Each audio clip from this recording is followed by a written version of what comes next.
मित्रों नमस्कार। आप देख रहे हैं धर्मदृष्ट पत्रिका का यूट्यूब चैनल दस्तक मीडिया।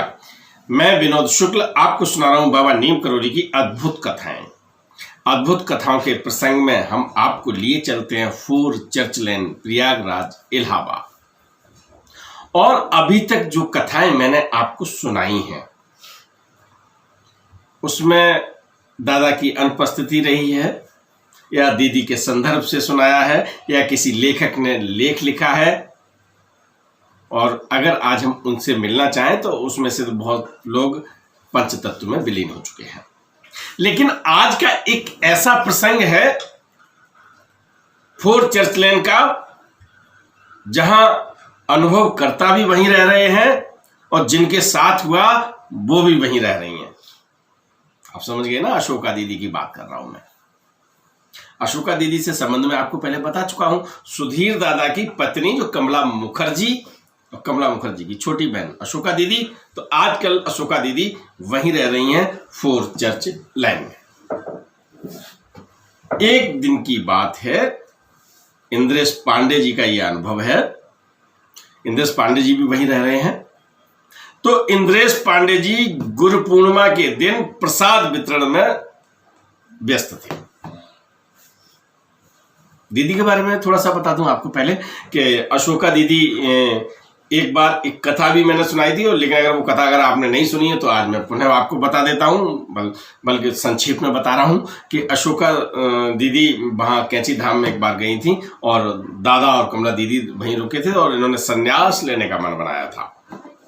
ये बात महाराज जी तक पहुंची थी और काफी चर्चा हुई थी, और महाराज जी की ऐसी प्रेरणा रही कि आपने आकाशवाणी दिल्ली में अपनी सेवाएं दी।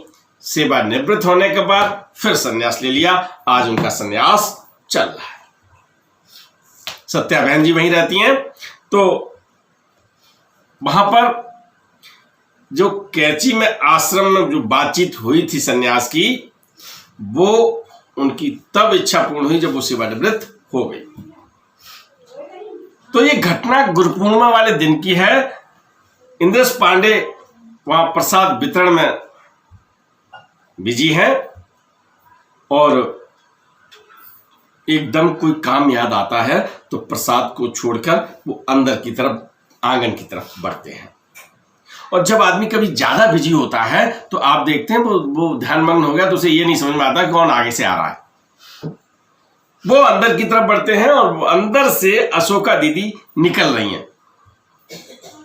और कभी कभी ऐसा होता है, आपके साथ भी कभी न कभी हुआ होगा, कि जिधर आप बढ़े जा रहे हैं उधर से दूसरा बढ़ा आ रहा है और ना आप इधर हट पाते हैं ना वो उधर हट पाता है और एकदम स्पर्श हो जाता है।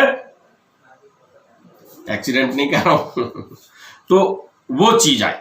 अशोका दीदी उधर से बढ़ रही थी, इंद्रेश जी इधर से बढ़ रहे थे और लगभग 1 फीट की दूरी रह गई। इंद्रेश जी को एकदम झटका लगा, करंट सा, जैसे कि प्लग होता ना, अब कहीं बिजली के तार के संपर्क में आ गए और बिजली आ रही है तो आपको विद्युत करंट लगता है। बिल्कुल वही स्थिति उनकी पांडे जी की हुई। शैलन जी, इंद्रेश जी बताते हैं कि ऐसा लगा कि एकदम, तब मुझे एकदम याद आया कि अरे दीदी आ रही हैं। उस समय बात आई गई हो गई, लेकिन जब वो बैठी शाम को तो उन्हें लगा कि हम अंदर की तरफ आ रहे थे, दीदी उधर से निकल रही थी, तो ये घटना हुई थी। तब उन्हें ये एहसास हुआ कि दीदी का सुरक्षा कवच महाराज जी का दिया हुआ है। इनका अभी भी आजकल भी सुरक्षा कवच है। अगर ऐसा नहीं होता तो गिर सकती थी दीदी, इंद्रेश जी गिर सकते थे, भाई ध्यान तो है ही नहीं। तो महाराज जी आज भी अपने भक्तों की रक्षा करते हैं। और आप याद करिएगा कि जब आप राम नाम का जप करेंगे, जब तप करेंगे, जब उन्हें श्रद्धा से याद करेंगे, विश्वास से बुलाएंगे, जैसे आजकल अशोका दीदी बस पूजा जाप तप यही चल रहा है उनका, राम राम राम राम, है ना, आराम कर रही हैं।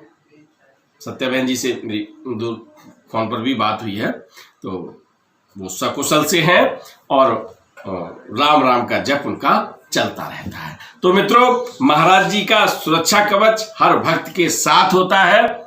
बल्कि कितनी श्रद्धा है, कितनी भक्ति है, कितनी शक्ति है आप में उनका प्रसाद लेने की, उनके सुरक्षा कवच को लेने की, उनके आशीर्वाद लेने को, उनका आपका कितना बड़ा पात्र है उनकी कृपा पाने को, इस तरफ थोड़ा सा ध्यान दीजिएगा। निश्चित रूप से हम सबकी जीवन के बाद की यात्रा सब कुछ सुगम हो जाएगी, है ना। चले फिर, राम।